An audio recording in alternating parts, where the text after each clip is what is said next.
네, 최순실 국정농단 사태에 연루돼 해체 위기에 몰려있는 전국경제인연합회의 차기 회장은 결국 허창수 GS그룹 회장이 다시 한번 하는 것으로 결정됐습니다.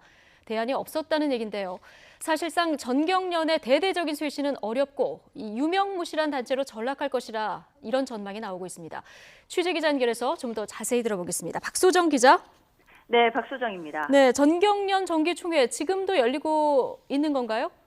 네, 그렇습니다. 오늘 총회는 오전 11시 30분부터 시작을 했고요. 한창 회의가 진행 중입니다. 예. 전경련 정기총회는 1년에 한 번 열리는데요. 오늘 가장 중요한 안건이 회장단의 선임이었습니다. 참석 대상 회원사가 540여 개, 이 가운데 과반 이상이 참석을 해야 정족수로 표결을 할 수가 있는데요. 현재 실제로 참석한 인원은 80여 명에 불과한데 위임장을 제출한 기업들을 포함하면 300여 개사가 총회에서 투표권을 행사합니다. 예. 조금 전에 허창수 GS그룹 회장의 전경련 회장 연임 안건이 통과됐습니다. 물론 오전 9시 전에 미리 허창수 회장이 연임됐다는 소식은 전해졌었죠. 네. 허창수 회장은 지난 6년 동안 3차례 연임을 했었는데요. 이제 4번째로 전경련 회장직을 또 맡게 된 겁니다.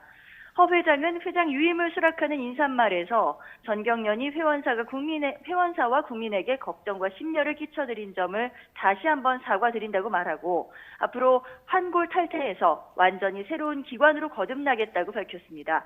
그리고 총회장에 들어서면서 취재진이 여러 가지 질문을 던졌는데요.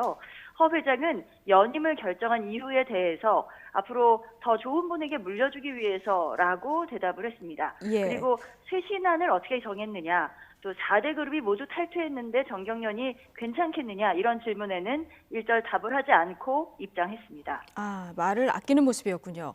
네. 어젯밤까지도 회장이 확정되지 않았다고 했는데요. 허창수 회장 유임, 그럼 어떤 과정을 통해서 어떻게 결정이 된 겁니까?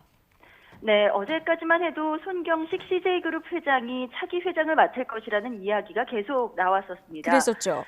네, 그러나 손경식 회장은 마지막까지 결정을 내리지 못한 것으로 전해졌는데요. 왜냐하면 CJ가 현재 최순실 사태에서 자유롭지 못한 상황입니다. 예. 따라서 기업에 부담이 될 수 있다는 이유로 주변에서 만류한 것으로 알려졌습니다. 그러면서 차기 회장 선임은 다시 안개 속에 빠졌고요. 어젯밤에 전경련 회장단이 허창수 회장을 설득한 것으로 전해졌습니다. 애초 오늘 물러나겠다고 발표를 했던 허 회장은 어려움에 빠진 전경련의 상황을 수습할 사람이 없다는 설득에 비판받을 것을 예상하고도 연임하기로 마음을 정한 것으로 알려졌습니다. 예. 반면에 이승철 상금 부회장은 오늘부로 물러납니다. 이승철 부회장의 뒤를 이어서는 상금 부회장의 권태신 한국경제연구원장이 임명됐습니다. 예. 자, 차기 회장이 누구냐에 따라서 전경련 구원 투수가 될지 말지 이게 달려 있었는데요. 자, 박소정 네. 기자, 네. 허 회장 유임 어떻게 봐야 됩니까? 네, 애초 최악의 경우에 전경련의 회장이 없이 공석이 되면서 비상체제로 운영될 수 있다는 전망도 있었는데요. 네. 최악은 면했다는 게 전경련 내부의 평가입니다. 하지만 현재 최순실 사태의 책임을 져야 할 허창수 회장이 유임된 데 대해서 그만큼 전경련에 어떤 인물이 없다, 구원투수가 없다라고 하는 것으로 해석될 수 있기 때문에 예. 전경련이 새로 태어나기도 어려워졌다는 분석이 높습니다. 사실상 해체와 다름없다는 말도 나오고 있습니다. 일단 허 회장은 전경련을 강하게 쇄신하겠다 이렇게 밝혔는데요. 외부의 부당한 압력에 단호하게 대처하고 정경유착 재발 방지 시스템을 마련하겠다. 또 사업과 회계 등 전경련의 모든 활동을 상세하게 공개하겠다고 밝혔습니다. 그러면서 3대 혁신 방안으로 정경유착 근절, 전경련의 투명성 강화, 싱크테크 기능 강화를 내세웠는데요. 이를 위해서 빠른 시일 안에 내부 인사 3명, 외부 인사 3명으로 구성한 혁신위원회를 출범시켜서 구체적인 혁신안을 만들기로 했습니다. 예. 이 혁신위원회에서 그동안 논의했던 쇄신안을 확정하고 실천하겠다는 계획인데요. 과연 전경련의 생각대로 실행이 될지는 미지수입니다. 왜냐하면 이미 예산의 대부분을 내고 있던 삼성, LG, SK, 현대차까지 4대 그룹이 모두 탈퇴한 데다가 예. 다른 기업들의 탈퇴도 잇따르고 있어서 전경련이 제대로 된 역할을 하기는 이미 어려워진 게 아니냐 이런 시각이 높습니다. 유명무실한 단체로 전락할 것이라는 말도 나옵니다. 쇄신하겠다고 했지만 해체 수순으로 갈 가능성이 지금으로서는 큰 상황이군요.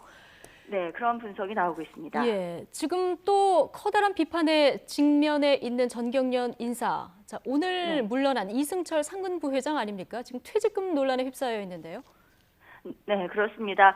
이승철 부회장은 미르와 K스포츠 재단의 대기업들을 돈을 모으는 주도적인 역할을 한 것으로 알려져 있죠. 예. 그런데 이승철 부회장의 퇴직금 규모가 엄청난 것으로 나오면서 논란이 되고 있습니다. 전경련의 상근 임원 퇴직금 지급 기준을 적용을 했을 때 18년 동안 임원으로 재직한 이 부회장의 퇴직금 규모가 무려 20억 원에 달한다는 말이 나왔습니다. 예. 물론 정확하게 확인된 사실은 아닙니다. 네. 전경련은 이승철 상근 부회장의 퇴직금 규모나 퇴직 가산금 지급 여부 등은 개인정보라서 확인해 줄 수 없다고 밝혔습니다. 그런데 주도적으로 정경유착의 고리 역할을 한 인사가 또 재계 이미지를 훼손한 인사가 거액의 퇴직금을 받는 것이 올바르냐는 비판의 목소리가 계속되고 있는데요. 이에 대해서는 이 부회장도 또 전경련도 어떤 입장을 내놓지 않고 있습니다. 오늘 이 부회장도 정기총회에 참석을 했는데요. 정문이 아니라 다른 통로로 들어가서 취재진으로서는 이승철 부회장을 직접 만날 수가 없었습니다. 네. 지금까지 YTN 박소정입니다.